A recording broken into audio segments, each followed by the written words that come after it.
ప్రేమస్వరూపులారా, அன்பின் திருவுருவங்களே, పరమ పవనమైన భరతావనియందు సహనమన్నదే మనకు చక్కదనము. மிக புனிதமான இந்த பாரத பூமியில் சகிப்புத்தன்மையே நமக்கு உன்னதமான அழகு. వ్రతములన్నిటియందు వన్నెగాంచిన ఎట్టి ఘన సత్యశీలమే కఠిన తపము. கடைபிடிக்கும் அனைத்து விரதங்களில் சிறப்பானது சத்தியமும் நல்லொழுக்கமும் தான். మధుర భావం వేది మన దేశమందన్న మాతృభావము కన్నా మాన్యమెత్తి. நம் நாட்டின் மதுரமான பாவங்களில் எல்லாவற்றிலும் தாயின் பாவத்தை காட்டிலும் வேறு சிறந்தது ஏது? కనుకనే మాతృభావం కంటే గొప్పది మన దేశంలో మరొకటి లేదు. எனவே தாய் அன்பை விட உயர்ந்தது நம் தேசத்தில் வேறொன்றும் இல்லை. కానీ అలాంటి మాతృ మనసును సంతృప్తి పరిచేటువంటి పిల్లలు కావాలి.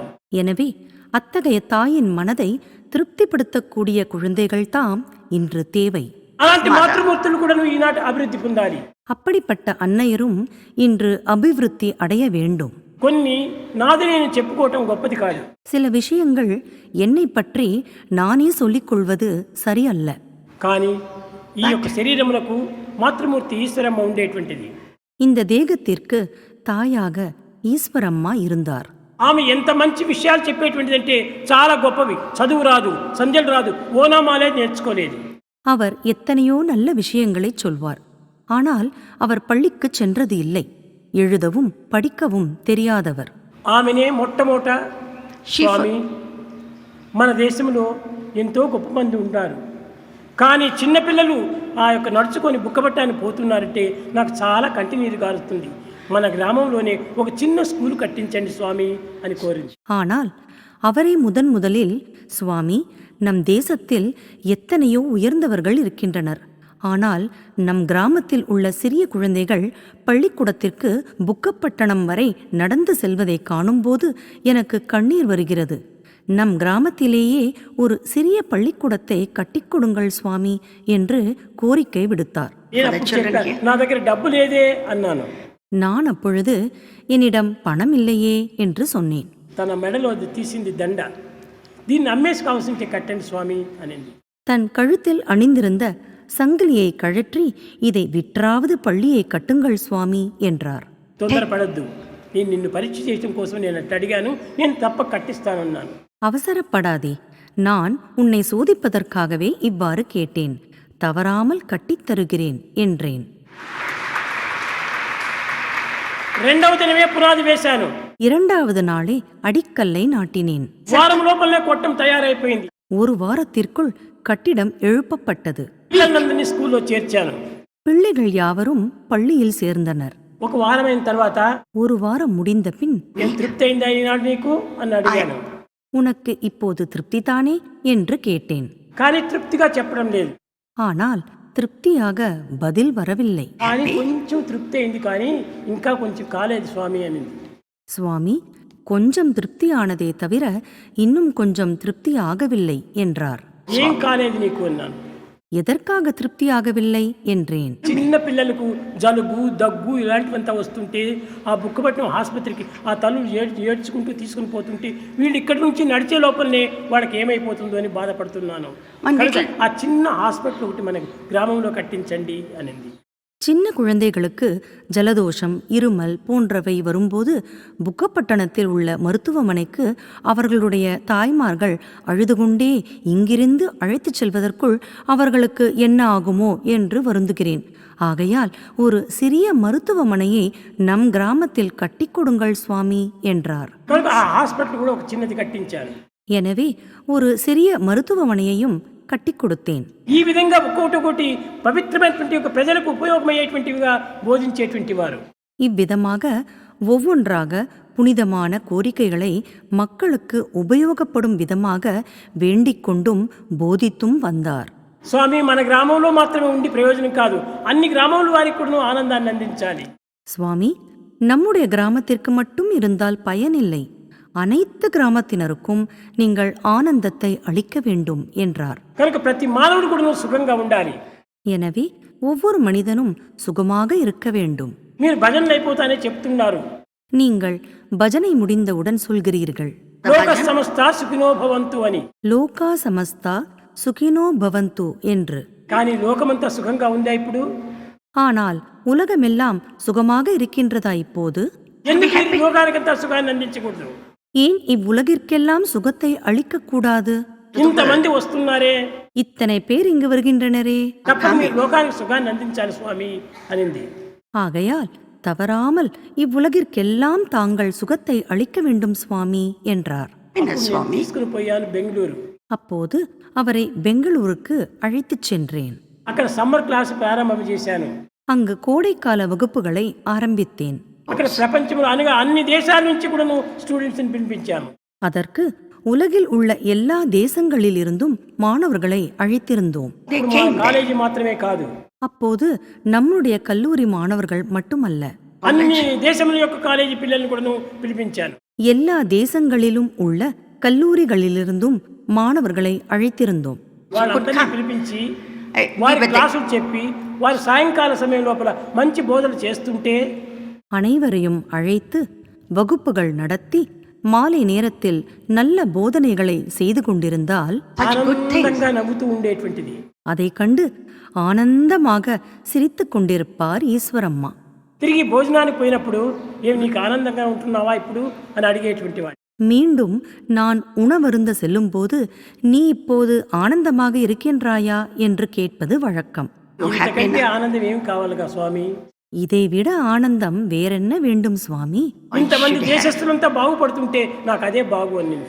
இத்தனை தேசத்து பிள்ளைகளெல்லாம் மேன்மை அடையும் போது அதுவே எனக்கு ஆனந்தம் என்று சொல்லுவார். ఆమె ఎప్పుడు కూడా విశాలమైనటువంటి హృదయము. அவருடைய இதயம் எப்போதும் விசாலமாக இருந்தது. ఈనాడు సంకుచితమైన భావాలు, இன்று குறுகிய மனப்பான்மை கொண்டிருக்கின்றனர். ఆ పిల్లలు మాత్రమే క్షేమంగా ఉండాలి, A small నా heart. వారు మాత్రమే క్షేమంగా ఉండాలి Only our children should కోరుతుంటారు. be happy. ఆమె అట్ట కోరేటువంటిది కాదు. She was not the one who అందరూ had such సుఖంగా a. ఉండాలి. She never had such a narrow అందరూ mind. బాగుంటే కదా మనము ఈ గ్రామంలో ఉండగలుగుతున్నాం. என் குழந்தைகள் மட்டுமே க்ஷேமமாக இருக்க வேண்டும், என் கணவர் மட்டுமே க்ஷேமமாக இருக்க வேண்டும் என்று வேண்டுகின்றனர். ஆனால் அன்று அவர் அவ்வாறு வேண்டியது இல்லை. எல்லோரும் சுகமாக இருக்க வேண்டும். எல்லோரும் நன்றாக இருந்தால் அல்லவா நாமும் இந்த கிராமத்தில் நன்றாக இருக்க முடியும். ఇలాంటి గొప్ప గొప్ప విషయాలంతా కూడా చదువు రాకపోయినప్పటికీ బోధించేటువంటిది. படிப்பறிவு இல்லாவிட்டாலும் இத்தகைய நல்ல விஷயங்களை அவர் போதித்து வந்தார். ఇలాంటి తల్లులు ఆనాటి వరకు ఉండటం చేతనే இத்தகைய தாய்மார்கள் அன்று இருந்ததனால் தான் లోకమంతా ఎంతో కీర్తిని పొందుతూ వచ్చింది భారతదేశం. இவ்வுலகில் சிறந்த கீர்த்தியை பெற்றது நம் பாரத தேசம். ఇండియాకి ఇంత గొప్ప పేరు రావడానికి కారణం ఏమిటి? இந்தியாவிற்கு இவ்வளவு சிறந்த பெயர் வர காரணம் என்ன? ఆనాడు ఇండియాలో పుట్టినటువంటి స్త్రీ పురుషులు గొప్ప గుణవంతులుగా ఉండేటువంటి వారు. அன்று இந்தியாவில் பிறந்த பெண்களும் ஆண்களும் உயர்ந்த நற்பண்புகளை உடையவர்களாய் இருந்தனர். రెండవ దినము పిల్లలకందరికీ టిఫిన్లు పెట్టించాను. இரண்டாவது நாளன்று பிள்ளைகள் அனைவருக்கும் சிற்றுண்டி அளிக்கப்பட்டது. అప్పుడు ఈమె కూడా కొంచెం తినింది. அப்போது இவரும் சிறிது சாப்பிட்டார். తినింది, కూర్చుంది. சாப்பிட்ட பின் உட்கார்ந்து கொண்டார். నేను పైన ఉన్నాను. நான் மாடியில் இருந்தேன். స్వామి స్వామి స్వామి అని 3 తూర్లు పిలిచింది. சுவாமி சுவாமி சுவாமி என 3 முறை அழைத்தார். వస్తున్నాను వస్తున్నాను పోవద్దు అన్నాను. வருகிறேன் வருகிறேன் போக வேண்டாம் என்றேன். పోవద్దు అన్నాను. போக வேண்டாம் என்றேன். డోంట్ గో, నేను వస్తున్నాను అన్నాను. போக வேண்டாம் நான் வருகிறேன் என்றேன். పాపం గోకాక్ ఉన్నాడు. பாவம் கோகாக் இருந்தார். గోకాక్ ఏమిటి స్వామి ఇట్లా చెప్తున్నాడే, ఆమె ఎక్కడికి పోవాలనింది అని ఆశ్చర్యంగా చూస్తున్నాడు. என்ன சுவாமி இவ்வாறு சொல்கிறாரே, அவர் எங்கு போக வேண்டும் என்கிறார் என கோகாக் ஆச்சரியத்துடன் பார்த்து கொண்டிருந்தார். పరిగెత్తి వచ్చాను కింద. நான் உடனே கீழே ஓடி வந்தேன். నా చేతులు పట్టుకుంది. என்னுடைய கைகளை பற்றி கொண்டார். నాకు మనస్తృప్తిగా చేసినారు స్వామి. என் மனம் திருப்தி அடையும் வகையில் செய்தீர்கள் சுவாமி. ఈ సమ్మర్ క్లాస్ లోపల స్టూడెంట్స్ మాత్రమే కాదు మంచి పండింది. இந்த கோடை வகுப்பினால் மாணவர்கள் மட்டும் நன்மை அடையவில்லை, నాకు ఎంతో గొప్ప విశాలమైన హృదయం వచ్చింది. நானும் பெரும் விசாலமான இதயத்தை பெற்றேன். ఇదిగో నేను పోతున్నానని చేతులు పట్టుకుని నమస్కారం చేసింది. நான் இப்போது போய்க் கொண்டிருக்கிறேன் என்று என்னுடைய கைகளை பற்றிக் கொண்டு நமஸ்கரித்தார். పడిపోయింది. ஈஸ்வரம்மா அப்படியே விழுந்து விட்டார். ఆమె యొక్క జీవితము అంత సులభంగా పోవటం కారణం ఏమిటి? அவருடைய வாழ்க்கை அவ்வளவு சுலபமாக முடிவடைய காரணம் யாது? అనాయాస మరణాన్ని కోరుతుంటారు అందరూ. சுலபமான மரணத்தை எல்லோரும் வேண்டுகின்றனர். అనగా దుర్భావము లోపల ఉంటుంటే ఆయాసకరమైన మరణం జరుగుతుంటుంది. ஆனால் துர்பாவங்கள் மனதில் இருக்கும்போது கடினமான மரணமே ஏற்படுகின்றது. కానుక ఆమెకు ఏమాత్రము ఆయాసం లేదు. ஆனால் அவருக்கு எத்தகைய சிரமமும் இல்லை. ఆనందంగా ఉండేటువంటిది. ஆனந்தமாக இருப்பவர். ఆమెకు 96 సంవత్సరాలు అయినప్పటికీ அவருடைய வயது 90களில் இருந்தாலும் వైట్ ఫీల్డ్ నుంచి From Whitefield, కళ్యాణపురం అని గోగినీరు వారి ఇల్లు ఉంటుంటే 3 మైళ్ళు నడుచుకొని పోయేటువంటిది. ஒயிட்ஃபீல்டிலிருந்து கல்யாணபுரம் என்ற இடத்தில் கோக்கினேனி என்பவருடைய இல்லத்திற்கு 3 மைல்கள் நடந்தே செல்வார். ఎందుకు వారింటికి పోతున్నావు? நீ எதற்கு அவர்கள் வீட்டிற்கு நடந்தே போகிறாய்? చిన్న కారులో కావాల్సింటి పోకూడదా అని నేను అడిగితే சிறிய காரில் போகக்கூடாதா என்று கேட்டால், పాపం వారిని మాట్లాడిచి రావాలని ఆశ ఉంది స్వామి. பாவம், அவர்களோடு பேசிவிட்டு வரவேண்டும் என ஆசையாக உள்ளது சுவாமி. ఈ కారులో కూర్చుంటే నాకు సుఖం ఉండదు. காரில் சென்றால் எனக்கு சுகமாக இருக்காது. కారు లేకపోయినా నాకు పర్వాలేదు, I do not mind నాకు if there is కాళ్ళు no ఉన్నాయి అనింది. எனக்கு கார் இல்லாவிட்டாலும் பரவாயில்லை, எனக்கு கால்கள் உள்ளன என்றார். కాళ్ళు నాకున్నాయి. எனக்கு கால்கள் உள்ளன. కాళ్ళపైన ఆధారపడేటువంటిది ఆమె. அவர் தன் கால்களின் மீதே சார்ந்திருப்பவர். అంత ఇతరుల యొక్క క్షేమాన్ని కోరేటువంటిది చాలా గొప్పది. அவர் மற்றவர்களுடைய க்ஷேமத்தையே பெரிதும் விரும்பினார். అలాంటి తల్లులు ఆనాడు ఉండటం చేతనే அத்தகைய அன்னையர் அன்று இருந்ததனால்தான் ఈ లోకమంతా కూడా నువ్వు ఎంతో అభివృద్ధి గావించుకుంటూ వచ్చింది. இவ்வுலகமெல்லாம் எவ்வளவோ முன்னேற்றம் அடைந்து வந்தது. ఒకనాడు సుబ్బమ్మ ఇంట్లో నేను ఉండగా ஒரு நாள் நான் சுப்பம்மா வீட்டில் இருக்கும் பொழுது, అప్పుడు 12వ సంవత్సరము. அப்போது எனக்கு 12 வயது. అప్పుడు సుబ్బమ్మ నేను గట్టిగా అడిగాను, సుబ్బమ్మ ఒకటి లాంగ్ ఒకటి గౌన్ కుట్టించు అన్నాను. சுப்பம்மா, எனக்கு ஒரு நீளமான அங்கி தைத்து கொடு என்று சற்று அழுத்தமாக கேட்டேன். ఆమెకు కూడా ఇష్టం లేదు. அவருக்கு கூட அதில் விருப்பம் இல்லை. స్వామి, మీరు పంచి కావాల్సింటే కట్టుకోండి, గౌన్ ఎందుకు వేసుకుంటారు? சுவாமி, நீங்கள் வேட்டியை வேண்டுமானால் கட்டிக்கொள்ளுங்களேன், அங்கி எதற்கு அணிய வேண்டும் என்றாள். లేదు లేదు, ఇది సమయం ప్రారంభమైంది. இல்லை இல்லை, அதற்கான சமயம் ஆரம்பமாகிவிட்டது என்றேன். సరే, స్వామి మాటకు అడ్డు చెప్పకూడదనేది ఒక గౌను కుట్టించుకొని వచ్చింది. சரி, சுவாமி பேச்சை தட்டக்கூடாது என்று ஒரு அங்கியை தைத்து கொண்டு வந்தார் சுப்பம்மா. అప్పుడు నాకు ఆ గౌన్ కూడా ఎంత కావాలా? எனக்கு அப்போது அங்கி கூட எவ்வளவு வேண்டும் என்றால் 2 అణాలు ఇస్తే ఒక గౌన్ అయ్యేటువంటిది. 2 அணாக்கள் கொடுத்தால் ஒரு அங்கியை பெறலாம். ఎక్కువ విలువ కూడాను కాదు. அதிக விலையும் கிடையாது. either. వచ్చింది. தைத்து கொண்டு வந்தார். She ఆ got the gown. కుట్టేటువంటి వాడికి ఎంత ఇవ్వాలి? ఒక బొట్టు ఇవ్వాలి. அதை தைத்து கொடுப்பவருக்கு ஒரு பொட்டு கொடுக்க வேண்டும். 2 అణాల బొట్టు చేత నాకు గౌను తయారైపోయింది. 2 அணாக்கள் ஒரு பொட்டில் என்னுடைய அங்கி தயாராகிவிட்டது. అది వేసుకున్న తక్షణమే As soon as Subbamma చెప్పంపించింది, Eshwaramma మా ఇంటికి రా అని. அதை அணிந்து கொண்ட உடனே சுப்பம்மா ஈஸ்வரம்மாவை தன் வீட்டிற்கு வரச் சொல்லி அழைத்தாள். Ishwarama said, వచ్చేటప్పటికి నేను అక్కడ చూసేటప్పటికి చాలా కంటి నీరు పెట్టింది. அவர் வந்து என்னை பார்த்தவுடன் கண்ணீர் சிந்தினார். ఏమి స్వామి, ఈ రూపాన్ని చుట్టానికి నన్ను పిలిపించారు ఇక్కడికి? என்ன சுவாமி, இந்த கோலத்தை காண்பதற்காகவா என்னை இங்கு அழைத்தீர்கள்? చాలు చాలు, ఈ enough. జగత్తుకంతా కూడా ఆదర్శవంతమైన దాన్ని అందిస్తున్నాను. போதும் போதும், இந்த உலகிற்கெல்லாம் உயர்ந்த லட்சியங்களை எடுத்துக் காட்டப் போகிறேன். కాషాయ వస్త్రం కట్టినప్పుడు కషాయం బుద్ధులంతా పోతుంటాయి. காவி வஸ்திரங்களை அணிந்து கொண்டால் தீய புத்திகள் யாவும் அழிந்துவிடும். కనుకనే భగవంతుడు ప్రేమ స్వరూపుడు, இறைவன் பிரேமஸ்வரூபன், పరిపూర్ణమైనటువంటి స్వార్థరహితుడు. பரிபூரணமாக சுயநலமில்லாதவன். no అట్టి selfishness. భగవంతుని అనుసరించినటువంటి వారు స్వార్థరహితులే కావాలి. அத்தகைய பகவானை அனுசரிப்பவனும் சுயநலமில்லாதவனாக இருக்க வேண்டும். Should మీ become హృదయాలు selfless. కూడా ప్రేమ స్వరూపకంగా మారిపోవాలి. உங்கள் இதயங்களும் பிரேமஸ்வரூபங்களாக மாற வேண்டும். ఆ ప్రేమ వచ్చినప్పుడు ప్రపంచమంతా ఒక్కటిగా మారిపోతుంది. அத்தகைய பிரேமை வந்தவுடன் இவ்வுலகமெல்லாம் ஒன்றாக ஆகிவிடுகிறது. అప్పుడు ఏకాత్మ భావనగా నిలుస్తుంది. அப்போது இவ்வுலகம் ஏகாத்ம பாவத்துடன் நிலைக்கிறது. ఏకాత్మ భావనగా ఉన్నప్పుడు ఒకరిపై ఒకరి ద్వేషాలు కూడా రావు. ஏகாத்ம பாவத்துடன் உள்ளபோது ஒருவர் மீது மற்றவருக்கு விருப்பம் ஏற்படாது. ఈ ద్వేషానికి అవకాశమే ఉండదు. வெறுப்பிற்கு அங்கு இடமே இருக்காது. Certainly no I room for am you are hatred. one అనేటువంటి ప్రేమతత్వం కుదిరిపోతుంది. நானும் நீயும் ஒன்றே என்ற பிரேம தத்துவம் ஏற்பட்டு விடுகிறது. కనుక Therefore- దైవత్వం చోపల దైవ ప్రేమను అనుసరించి దైవ ప్రేమ కోసమే పాటుపడేటువంటి వ్యక్తులు ఎంతనో అదృష్టవంతుడు. எனவே தெய்வ பிரேம தத்துவத்தை அனுசரித்து தெய்வத்தின் பிரேமைக்காகவே பாடுபடுபவர்கள் எத்தனையோ அதிர்ஷ்டசாலிகள். ఈనాటి వరకు నాకు కాలం నుంచి తల వరకు కూడా ఎక్కడికే నాకు స్వార్థం లేదు. இன்று வரை என்னுடைய காலிலிருந்து தலை வரை எத்தகைய சுயநலமும் இல்லை. ఇలాంటి స్వార్థరహితమైనటువంటి ప్రేమను మీరు అనుసరించడం చేత మీరు కూడా స్వార్థరహితులైపోతారు. இத்தகைய சுயநலமில்லாத பிரேமையை நீங்களும் அனுசரித்தால் நீங்களும் சுயநலமற்றவர்களாக மாறிவிடுகிறீர்கள். You me will Prema also 10 become మందిని self. ఆశిస్తుంది. இந்த பிரேமை எல்லோரையும் இணைக்கிறது. 10 మందికి ఆదర్శవంతమైన మార్గాన్ని నిరూపిస్తుంది. அனைவருக்கும் லட்சிய மார்க்கங்களை வழிகாட்டுகிறது. కనుకనే எனவே ప్రేమను అనుసరించండి. பிரேமையை அனுசரியுங்கள். లోకంలో తల్లి తండ్రి మిత్రులు ఎంతమందో ఉంటుంటారు. వాళ్ళ ప్రేమలో అంతో ఇంతో కొంచెం స్వార్థం ఉంటుంది. உலகில் தாய் தந்தை நண்பர்கள் என எத்தனையோ பேர் உள்ளனர். அவர்களின் பிரேமையில் அவ்வளவோ இவ்வளவோ சிறிதளவேனும் சுயநலம் இருக்கும். It's a little కానీ bit of భగవంతుని selfishness in ప్రేమలో it. ఏమాత్రమూ స్వార్థం ఉండదు. ஆனால் தெய்வத்தின் பிரேமையில் சற்றேனும் சுயநலம் இருக்காது. అటు Absolutely no స్వార్థరహితమైన selfishness. ప్రేమ కోసం ఎందుకు మీకు ప్రాకులాడుకోవటం? ஆனால் சுயநலமான பிரேமைக்காக ஏன் நீங்கள் அல்லல் பட வேண்டும்?